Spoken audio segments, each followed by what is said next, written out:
Then the cardigans are from Beyond Garments from Hangzhou. Beyond Garments is also a supplier behind many luxury brands from America and Europe. Second, most of the Dior's cosmetic products are actually produced by Taihe Group, which is also the supplier behind Lancôme and Loewe. Third, 24-hour packaging technology from Shenzhen provides exquisite packaging and bags for Dior. Do you recognize this style, this bag? Of course you do. For the past more than 30 years, we have been the OEM factory for most of the luxury brands around the world. Gucci, Prada, Coach, Louis Vuitton, you name it. Number one, the biggest factory for Nike shoes in China is called FJF Group. They are located in China, Fujian. FJF is also China's biggest shoe factory. Imagine saving up for years to finally buy a designer bag.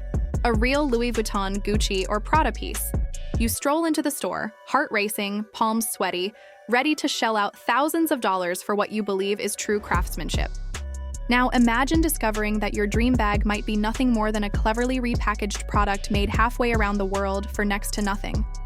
That's exactly the bombshell that factory employees in China have dropped on social media, and it's shaking the luxury world to its core. It began quietly, with TikTok clips from workers inside factories known for producing high-end handbags. At first, their posts seemed like harmless glimpses of daily life, sewing leather, attaching hardware, stacking labels. But then one video went viral. A veteran employee casually admitted that for more than 3 decades, the hands crafting iconic labels such as Gucci, Louis Vuitton, and Prada were not in Paris or Milan at all, but in Chinese workshops. In other words, the very same makers behind your $5,000 purchase were churning out identical designs that sold online for as little as $1. Suddenly, consumers everywhere felt deceived. The uproar grew as more testimonies emerged. One whistleblower from a longtime factory supplying those luxury giants pointed out that their building had been the backbone of famous handbags since the 1990s. Every cut, every stitch, and each finishing touch happened under that roof. Once completed, the nearly finished products were shipped to Europe, where they simply received a fresh label, made in Italy or made in France, before being displayed in glossy showrooms. All the real work, however, took place far from those famously glossy workshops. Those revelations felt like a $1, $1. They're all $1. I'm not kidding. If cheap means poor quality, you just haven't found the right wholesale dealer. Let me show you all the details of the bag. Trail to shoppers who prided themselves on owning genuine European luxury. People flooded comment sections online, angrily asking, how can a $3,000 purse be the same as one that costs $50 at an outlet? Others reacted with shock, frustration, or even heartbreak. They believed they were paying for centuries-old craftsmanship, but the truth was that most of the craftsmanship had been happening in high-speed Chinese factories, often for wages barely enough to cover rent. Further complications surfaced when some of these brands tried to shift production out of China. Faced with rising tariffs and political pressure, they sought Take almost finished bags from China factories back to their own countries and just do the repackaging and logo installing. That way, the bags will appear at their boutiques as made in Italy or made in France. alternative factories, only to discover that Chinese workshops simply offered unmatched speed, precision, and supply chain efficiency. Factories in other nations struggled to replicate the same quality at a reasonable price. So once the criticism died down, big labels quietly returned to their original partners in China. TikTok users even shared insider rates, revealing that a so-called luxury handbag might cost as little as $1 to manufacture. One employee explained, if you think low cost means poor quality, you just haven't met the right factory. Our finishing is top-notch.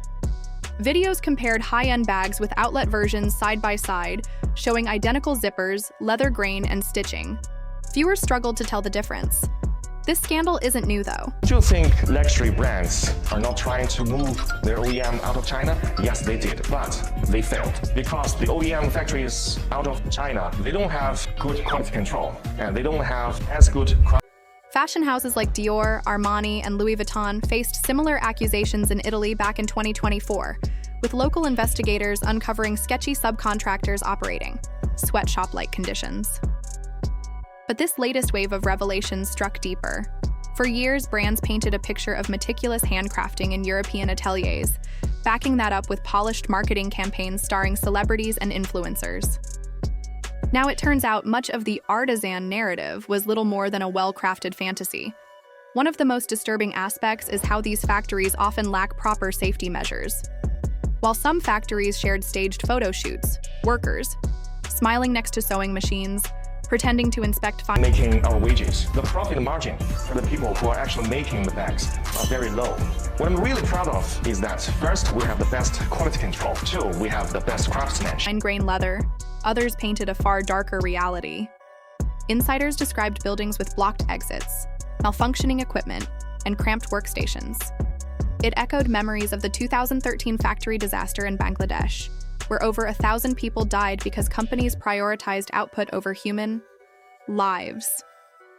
As anger grew, customers began questioning whether they were paying for marketing and reputation rather than genuine workmanship.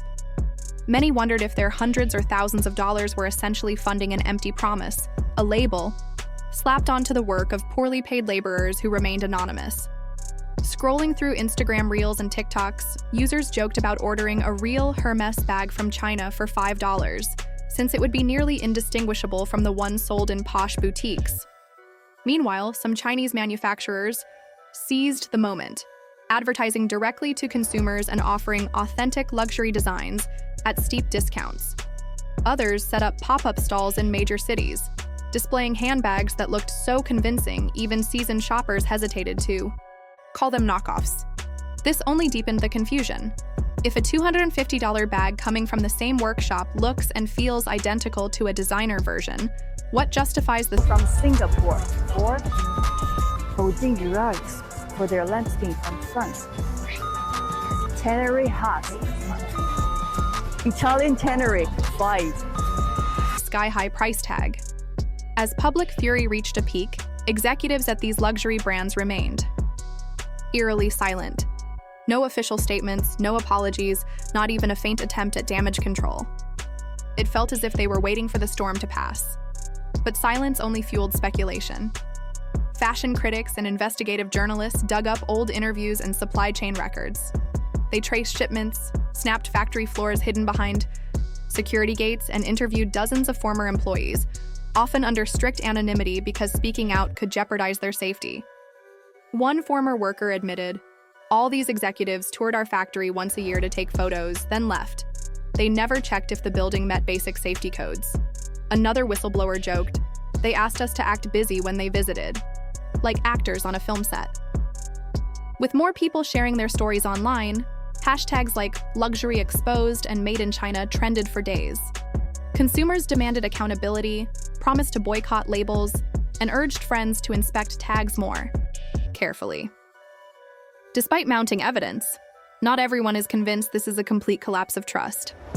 Some argue that China's skilled workforce really does manufacture high-quality goods, just not at the price point.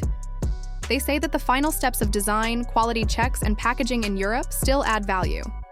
After all, the brand's prestige, its history, and its presentation in a glamorous boutique do carry weight. To them, Made in Italy is more than just a stamp. It's a symbol of tradition and exclusivity, even if most of the stitching took place thousands of miles away. Still, the majority of shoppers now feel jaded. They realize that many luxury labels were willing to sacrifice transparency for profit, hiding the true origin of their products. They wonder if other aspects, like ethical sourcing of materials and responsible labor practices, were also part of that illusion. Are those exotic skins truly sourced from sustainable farms? Are workers in tanneries treated fairly?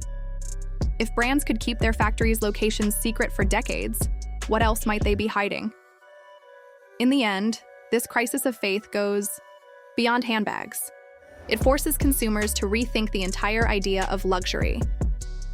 Is it the product itself, the name on the label, the story behind it, or simply a cleverly constructed image? As more people decide to spend their money on transparency and ethical production, brands may find themselves at a crossroads. They can keep up the charade, hoping customers won't dig deeper, or they can embrace open supply chains, fair wages, and honest marketing. For now, though, the curtain remains pulled back. Chinese factory workers continue to share candid videos of their workplaces, reminding us that true craftsmanship can come from anywhere. That handcrafted dream we've all chased might still exist, but it often requires us to look beyond the designer label. After all, a bag's value isn't just in its stitching, it's in knowing exactly who made it and under what conditions. In this new era, the word luxury will mean more than a price tag. It will mean integrity. Scammers aren't just overseas. Some luxury brands have been tricking people for years. Folks saved up, worked hard, just to buy something special, only to find out it was mass-produced in secret. Now people feel lied to, wondering if the pricey bag they bought was ever real, or just one big fake dream.